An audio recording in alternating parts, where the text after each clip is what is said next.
I would like to welcome you all to Taking Your Power App Skills to the Next Level webinar. So today is June 17, and I appreciate everyone for joining. So just a quick introduction of myself. My name is Yong. I'm based out of Manila in the Philippines, and just like probably most of you guys, I work from home. So I'd like to apologize ahead if in case you hear some background noises, because I live with a couple of dogs in my humble home. So yeah, like what Jamie mentioned, I'm a pre-sales consultant covering the Asia Pacific and ANZ markets, focusing on Dynamics 365 CRM. This includes Power Platform and customer engagement. I have also been in the industry for over 18 years, involving systems analysis and design, implementation, consulting, solutioning, among others. And if you want to connect or reach out, you will also find my LinkedIn and contact details on this slide. Okay, so for today's agenda, I will make a brief introduction about our company, Hitachi Solutions. Then we will talk about Power Apps. Thirdly, we move on to leveling up your Power Apps knowledge, mainly with Power FX front and center. We'll be talking about the formula language being used in Power Apps with a few demos here and there. And then we'll have a customer story highlight, and then move on to how we can help you with your Power Platform plans. And then lastly, time permits, we will be opening the table for questions. If we do have the luxury of time. So if you have any question at any point in the discussion, just feel free to drop them in the chat box. We'll try to pick it up during the Q&A. If you don't have that time, you can always shoot me an email or reach out through the channels that I was able to flash earlier. Okay. Now, before I introduce Hitachi Solutions, let's begin with a global brand name, Hitachi, which is a manufacturing giant since 1910. So Hitachi has over 303,000 employees and well over 800 companies around the world in over 100 countries. We are present in various lines of businesses, but the bulk of our presence is in social infrastructure, followed by information and telecommunication systems at 21.6%. This is basically where Hitachi Solutions is a part of. Then we have all these other industries we are engaged in. So pretty much Hitachi is everywhere. Now, from the globally known Hitachi brand, we are Hitachi Solutions, a global cloud solutions integrator passionate about delivering business transformation through complete industry solutions. We have over 3,000 team members across the globe in 14 countries, and we've received recognition for 42 times as Microsoft Partner of the Year, among other rewards or accolades through the years.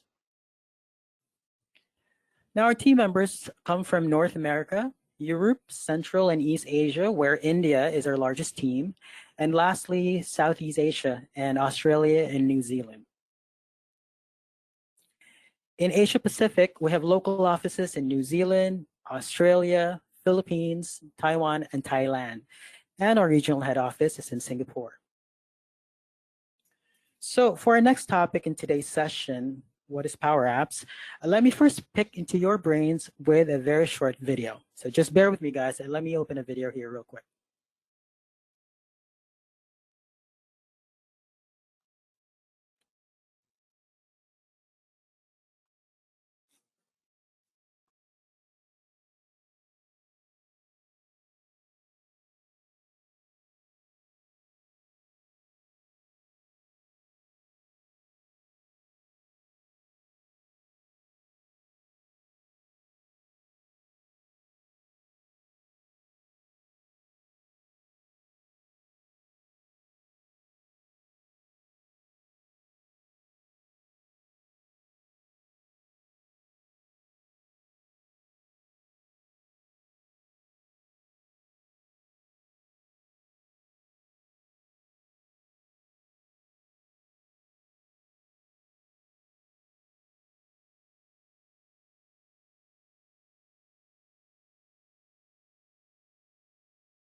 Yep. So that video has been trending actually. It was just fairly recently published and has been trending fairly fine in online in many communities in the Power Platform. So you can be a developer. That last line in that video, anyone can be a developer, is powerful, and that's really Power Apps in a nutshell. So Power Apps is part of the Microsoft Power Platform, and it is Microsoft's node to low code application platform or platform development that anyone can learn. So it empowers everyone to build apps. Building apps with Power Apps helps everyone work more efficiently together. It enables your businesses to innovate. Power Apps enables a broad range of app scenarios to be created that infuse digital transformation to your processes. Build highly tailored applications. Create apps for any device that uses a wide variety of controls, such as cameras and location, or start from a sample app showcasing common business scenarios. Create sophisticated apps from your data. You can start with your data model and business processes to automatically generate immersive and responsive applications that can run on any device. On an earlier webinar over a month ago, this is what I actually demonstrated, if you were able to attend that, where I was able to create a fully functioning app in under 15 minutes from an existing data source in Microsoft Dataverse. And for a basic inventory mobile app for a retail store, being able to develop a custom app that quick says a lot. And design low-code portals for external users. By the way, later on, we'll do a short demo as well, how to create an app from a data source or from an existing data source. So with designing low-code portals for external users, you can unlock your data, integrate your mobile-driven forms, views, charts, and embed your Power BI reports or dashboards to create low-code websites for your external users like customers or your partners. So for our next topic, I'm going to assume that somehow you are somewhat familiar with Power Apps, and that if you're interested in knowing how to build apps using formulas, which we now call Power FX, then this is the right session for you. However, a 1-hour webinar is definitely not enough to cover this massive of a topic. But later on, I will also be sharing how Hitachi Solutions can help your organization with that. Okay, so today we'll be talking about building apps with formulas. So we will be touching points on declarative logic, imperative logic, and advanced topics. So for declarative logic, we will be discussing the concept of thinking in Excel, the kinds of logic, primitive and compound data types, data sources, relational data, experimental and preview features. We'll discuss that as well. Error handling abilities of Power Apps, imperative logic such as events and state changes, variables, screen navigation. And for advanced topics, we will talk about the available connectors and flow and stored procedures. Okay, so to start with declarative logic, the concept of thinking in Excel when working in Power Apps. So Power Apps would like to be as user friendly as it can by leveraging your knowledge of how you work with spreadsheets in Excel. So basically, millions of users out there are familiar with using Excel. So Power Platform, Power Apps specifically, would like to leverage on that. So if you have an existing knowledge of the use of formulas in Excel, then learning Power Apps will not be difficult for you. About the two kinds of logic, declarative logic and imperative logic. When it comes to declarative logic, this is something that you actually do in Excel as well as Power Apps, wherein you define dependencies. Control properties cannot be set. Value is defined by single formula because that's how Excel works, right? Logic automatically performed as values changed. The app recalcs.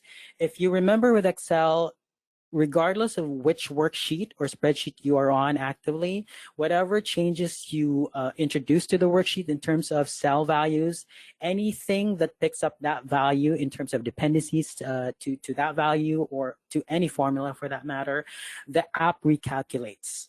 Excel recalculates and make that update right away. And then, of course, lots of formulas. Imperative logic is basically how you do coding in, for instance, JavaScript or Visual Basic and other object-oriented programming language, wherein you define procedural steps, control properties, and our control properties are set to new values, possibly from multiple places even, and logic event is driven, executed once for each event. So if we're going to put that in an example, for a declarative logic in Power Apps, you have a control, which is a screen control. In Excel terms, it's equivalent to a worksheet. So this control has a property called color and would take this formula to control this property. So either the first name column, which would be a field, or a last name field, would result to true. The color will be set to red, else black.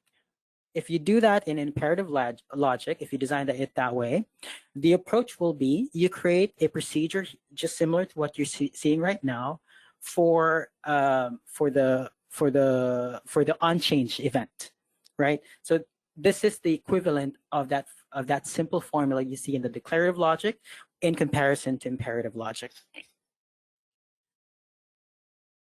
Now let's talk about formula references. Now in Excel, this concept is when you try to reference a value of a cell to be taken by another cell. So in this screenshot that you're seeing right now of an Excel spreadsheet, B2 cell value depends on A1 cell value, and it's automatically recalculated whenever there's a change in the value of that cell. Similarly, in Power Apps, as you can see, I have two controls here under the screen. Again, like what I said earlier, screen is like a worksheet. And then these controls would serve as your cells, right? So I have a label and a text input. The label references the value of the text input through its text property. So it's similar to what Excel is doing. So the concept is very close. Now let's go to formula references across sheets or screens in the case of Power Apps. Now in Excel, as you can see in the screenshot this time around, I have two sheets, sheet 1 and sheet 2.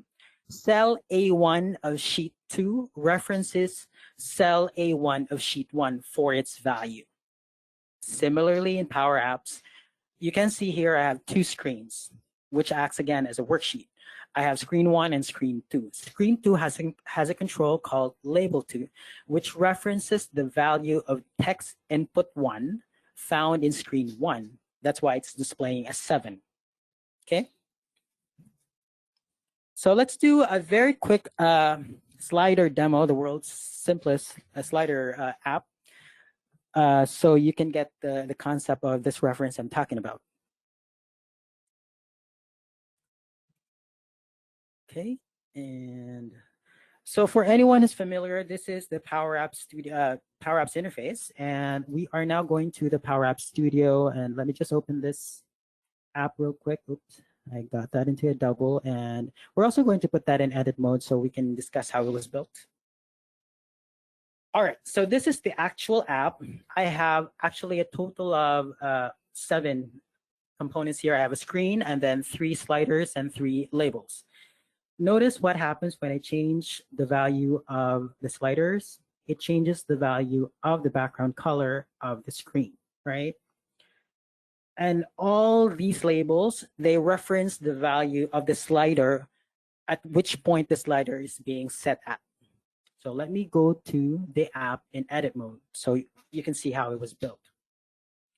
I'm just waiting for it to load. Okay, there we go. So I have a slider here, and notice here in the navigation pane on the left where it says tree view, I have all the components or the elements shown here. So slider 3 is being referenced by label 3, slider 2 by label 2, and so on. If I click on label 1 and then look at the text property here, this is the text field. Again, if you look at the formula bar here, this should give you a very familiar Excel-like, feel to it, because that's really what Power Apps is trying to gun for. And as you can see, it's referencing the value property for slider 1. So whatever we're setting the value at for slider 1, that would be the value that this label is going to get from that component. Also, another cool feature with the Power Apps Studio or the Design Studio is that if I hold down the Alt key on the keyboard, I actually don't have to put the app in play mode to interact with it. I can already interact with it in design mode. So if I click on this without holding the Alt key, that's me trying to design the canvas. If I hold it and then interact with it, that already gives me an instant feedback of what's going to happen if I interact with individual components, which is a really very good feature when building your app in the canvas. Okay. So all right. So this is a very good example of referencing formulas. If I go to the screen and then notice the fill property here, right, and then the formula. It's referencing the values for slider 1, 2, and 3 for the RGB color. That's why whenever we change the values for these sliders, the colors change dynamically. So that's also referencing, that's formula referencing in the works as well. Another cool feature that I could probably introduce and show to you guys is if I go to label 1 and then go to let's say the color property.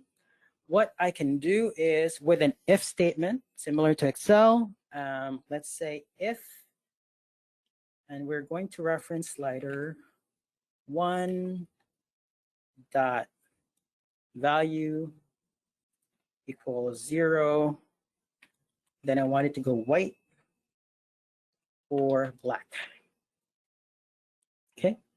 So what's going to happen is because when we turn this down to a 0, it's sort of like is a little bit dark.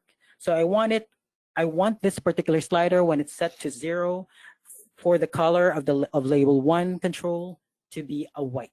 So that's also another use for a formula referencing. And then to be honest, once you get the hang of it, you can do tons of stuff, really depending on your imagination.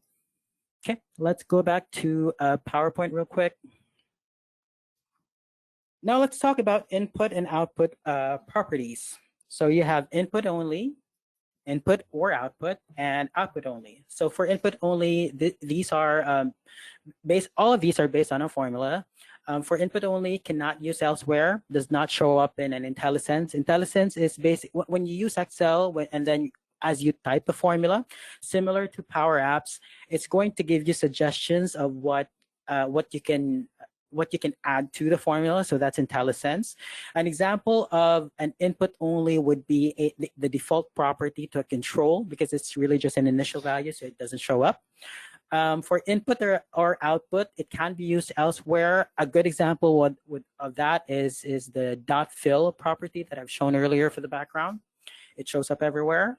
For output only, can be used elsewhere, but does not show up in formula bar on advanced pane. A good example would be the text property. Now, like what I said earlier, Excel functions are being used in Power Apps. Again, it's called Power FX. If you're looking at the Excel, the spreadsheet right now, these are the list of functions available in Power Apps at the moment. They do get added as Power Apps is maturing.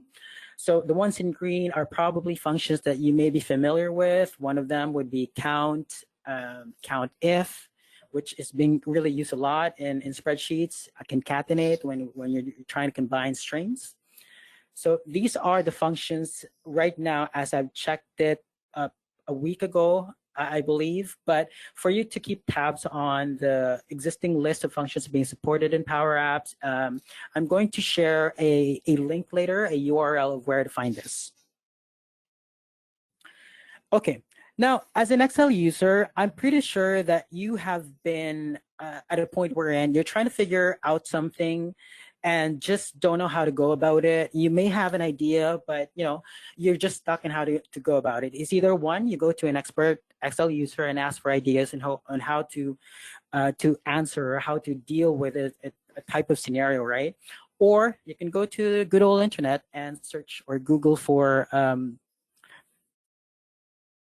a solution. So for instance, you're stuck with trying to find out an age given a birthday. So what I did here is as an example is I tried to type in a search engine and then look for how I can make use of the DateDiff function, because somehow I'm kind of familiar with that in Excel.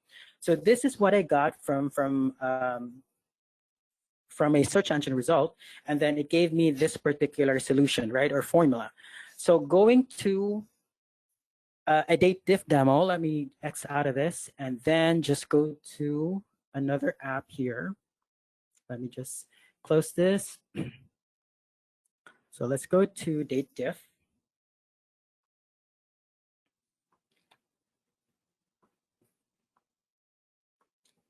Okay, so this very simple DateDiff app is just really asking for a birthday value, right? So let's put in a birth date. And okay, let's say we are not that old enough. 1996 should be fairly okay. Let's say March, okay? And it goes, you are 25 years old this year, right? So putting the app in edit mode, just so we know how it was built. Okay, and this is the one that does the calculation for us, because the other controls are just really display and input text or input values. So looking at label 2, I have concatenation operations as well as the actual DateDiff function, right? So based on what I've researched, I only need one date value and another date value, and then specify by which I need to measure the difference on, right?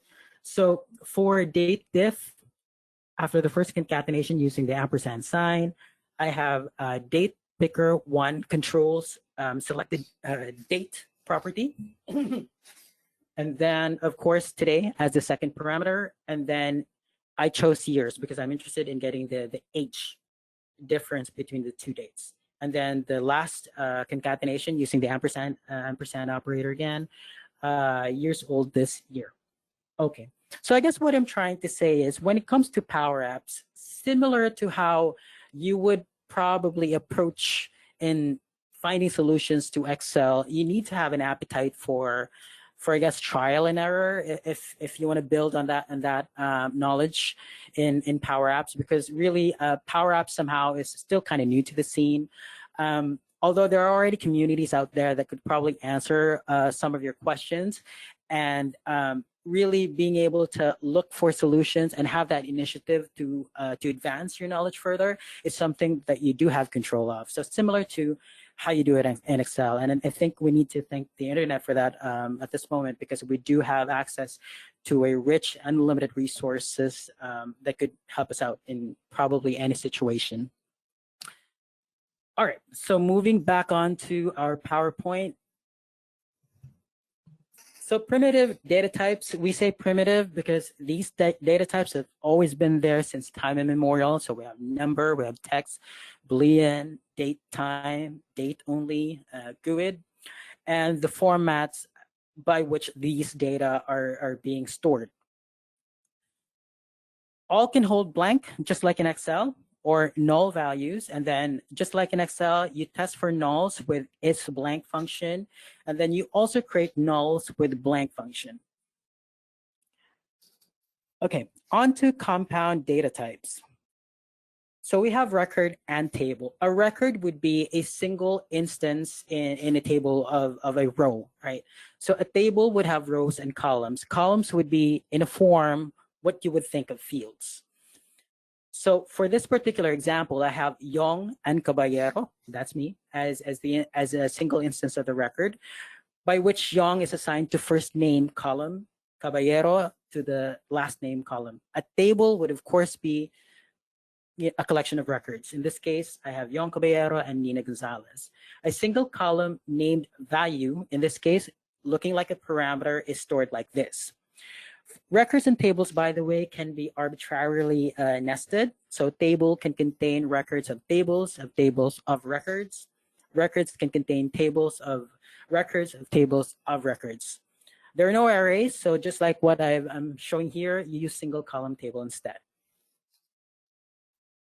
Okay, so table functions. A table is a value in Power Platform, essentially. It's passed as arguments, returned from functions, just like a number or text string.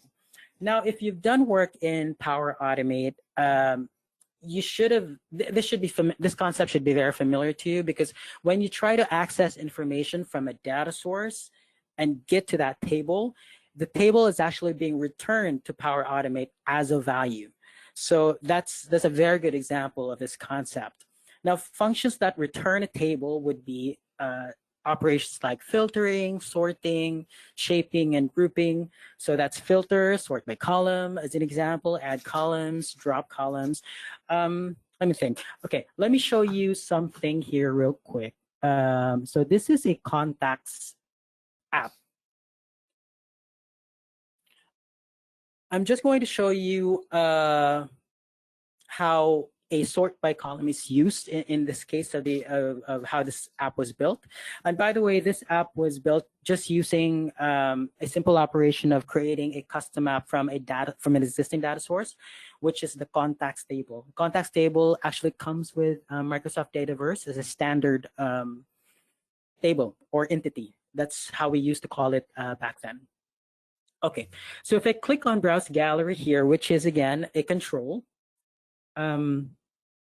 notice here on top in the formula bar where it says, let me just expand that real quick, where it makes use of the sort by columns formula.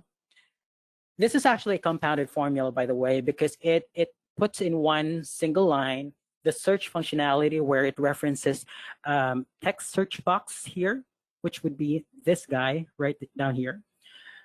Let me go back there. And it basically searches for these columns from whatever value is being forwarded or obtained from that field. And then the sorting actually happens on this particular column.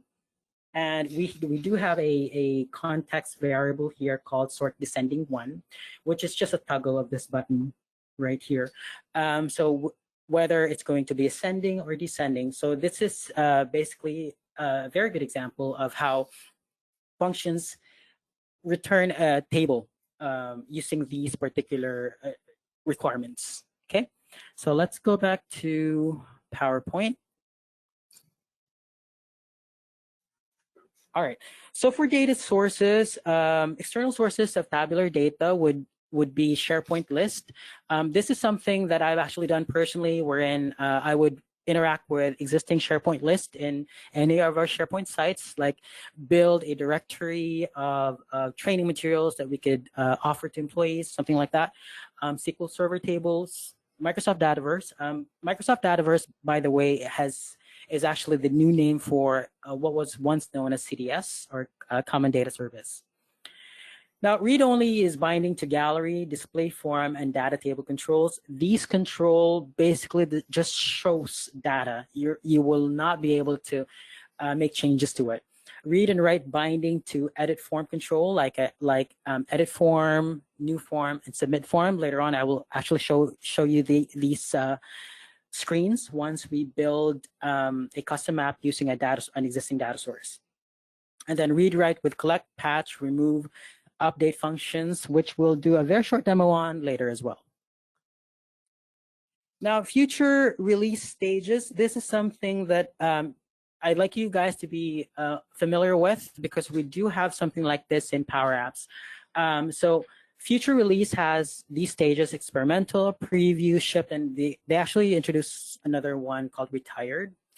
For experimental stage future release, in terms of our confidence in you spending time to learn about it, we have it at a low, because features like that may change significantly, or it may actually go away completely. All right, so it's targeted towards early adopters, but like what I said, it's experimental, so might not be a very smart move to spend time with it. Anything that's on preview, we confidently would like to say that yes, this may have minor changes eventually, but this will stay. So this is something that's going to be fully documented, that's going to be fully supported. So this would be the best. This would be the best type of release that you'd want to spend time on learning. And of course, if it's shipped, it's been publicly available. This can actually be. Let me just get out of this as well. If I go to here in settings and then go to upcoming features in the interface, you would actually see these features that I was speaking of in groups under preview, experimental, and then of course retired, like what I said. So you can check on these things if you do have the time, and these would be the preview is where we would like you to spend your time on. Okay, so let me go to PowerPoint again. Error handling. So Power Apps also has some type of error handling abilities, just like Excel. We have if error, you try and catch it. Notify, similar to alert in HTML. Patch now returns errors as well. And then, of course, more to come. Like what he said, Power Platform, all 4 products of it, they're a work in progress. So a lot of features that are being added as we speak.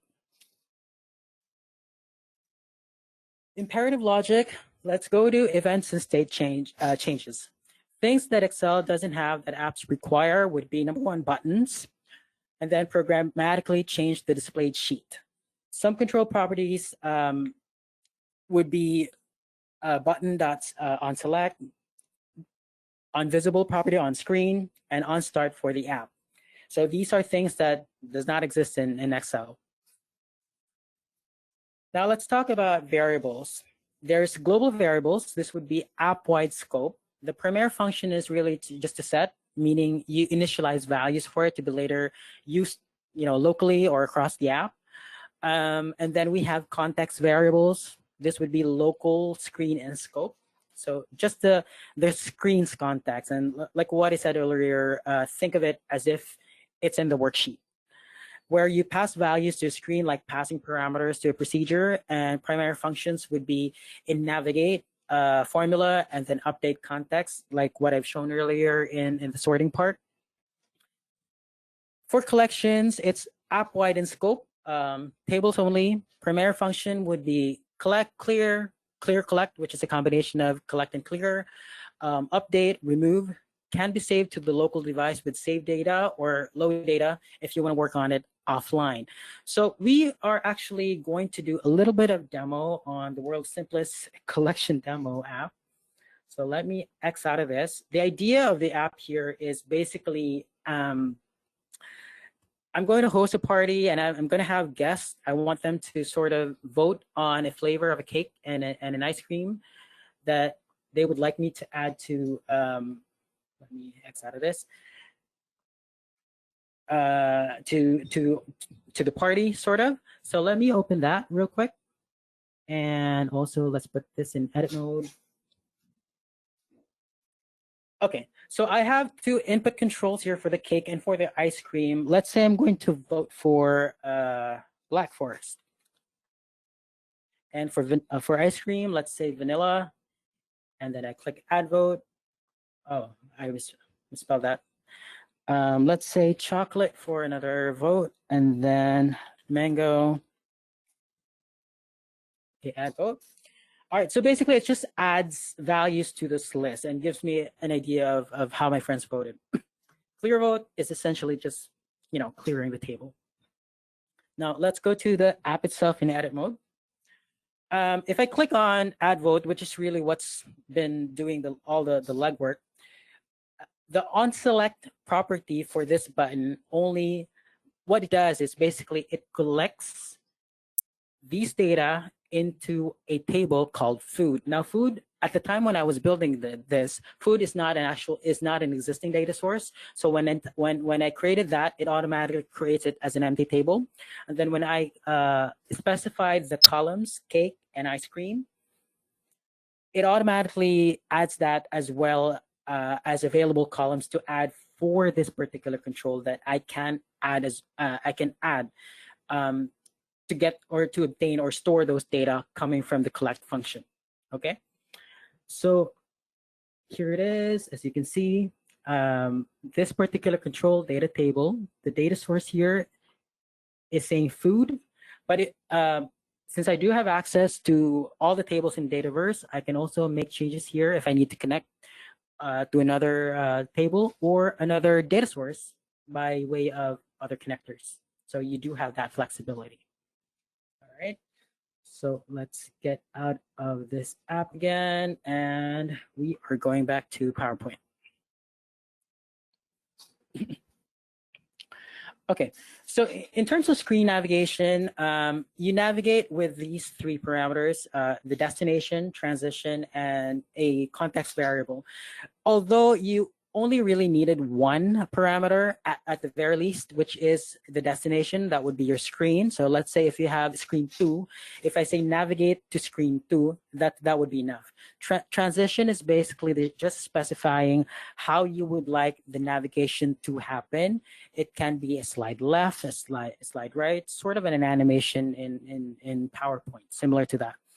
Context variables would be if there are variables you'd like to pass to the destination screen. A very good example would be if you want to navigate to, let's say, an application entry form, and then you would like to pass sort of a lead source number into that form. So that can be a very valid use case scenario. So here's the part wherein we are going to build from a data source. Let me get out of the screen again. So here in Power Apps or the interface, I'm going to show you that I have created a table called employees. So earlier I created this table called employees with pre-populated data. I've populated some data in it. So I have 4 records stored in this particular table. We will try to build an app from this particular table, from this particular data source, okay? So let me go to apps again, and then we create an app from this new app right on top, and then canvas. Okay, and start with your data would be the option we would be interested in selecting, and then phone layout. And it's going to ask me to choose a table. We are going to connect to employees, okay, and then connect. And then this is the part wherein Power Platform is generating everything, all the components required for this custom app in the background. So we will have about 3 screens and all the relevant controls in it. So I'm just timing it. In less than a minute, we have a fully functioning app. So here on the left side, we have browse screen, detail screen, and edit screen. Now the browse screen is just simply displaying the records in the gallery. If I'm going to play this, like I said earlier, this is a fully functioning app. If I'm going to play this, just imagine that this is a mobile phone already running the app. If I click on my record, this is the view screen. If I click that and put that record in edit, this actually accepts updates to this record and then sends it back to Dataverse, to the table, to the data source to make that update. So this is the part where this is the read and write portion of the interface. So let me just X out of that. And okay, all right. So we are back to the design. So everything is built by Power Apps. Essentially, this is the no-code aspect of it all, right? And in order for you to really learn and add more fancy elements into the custom app that you're trying to build, again, my best advice is you could start from a data source or from a template, because I'm not sure if you guys were able to notice, but that's actually an option as well. You can make use of existing templates, like one template I've seen before was in expense reporting, and then try to break it down and see every single element. Like for instance, in this particular custom app that we created, if you want to know what this button is doing, click on that. It says just refresh employees, because that's the table that we tried to connect to. Sort descending is something that we call a context variable. We just really created a variable and then call that sort descending one. And then if you toggle it, it becomes false. Essentially, just, it's just a change in context. The plus would be a navigation to the edit screen, right? So we already discussed the navigation earlier, and somehow you have an idea of how that works. So then the browse gallery, again, I've shown you what this particular property is doing using this formula. And then you can expand on all these screens and then go through each one. You can choose to add one screen for your splash page, for when, like how usual apps would have a welcome screen. You can add a screen right on top before the browse screen, and then maybe add more buttons on there to navigate to the browse screen. So you do have that kind of option right there. So that's actually how easy it is to build a custom app from a data source.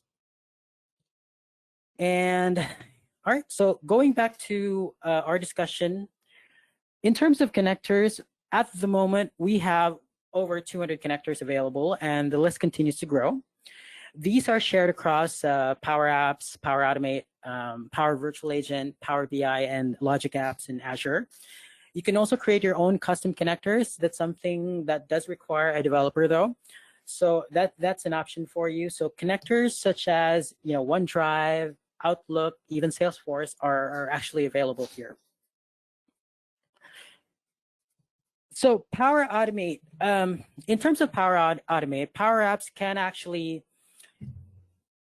invoke Power Automate as well.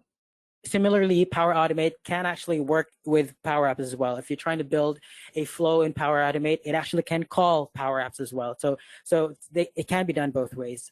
Power Apps starts with a flow with parameters, and flow calls a method on the SQL connector to execute a SQL storage procedure. SQL stored procedure runs, returns values to flow, and then flow returns those values to Power Apps. Something like this, I've also done personally something like this when I was trying to build a bot, and then tried to call Power Automate to run some checks on a table, so that I could sort of filter what I need for the bot to do. Because what I was trying to do is have the bot check on the existing cases that we have for a particular customer that the bot is having a conversation with at the time, or with an active session. Okay. So here are the learning resources that I spoke about. In terms of documentation, this would be the URL that I'd like you guys to check out. Blog is for when you would like to keep tabs on what's the latest about Power Platform. And then the blog site is really what I go to check on what has been changed so far and what's going to be introduced soon, or what has been launched recently. I would strongly recommend signing up for being a community member for Power users, because a lot of times a lot of this knowledge you can get from peers, and this is how I'm able to also address certain questions that I personally have on things that I can't seem to to solve on my own.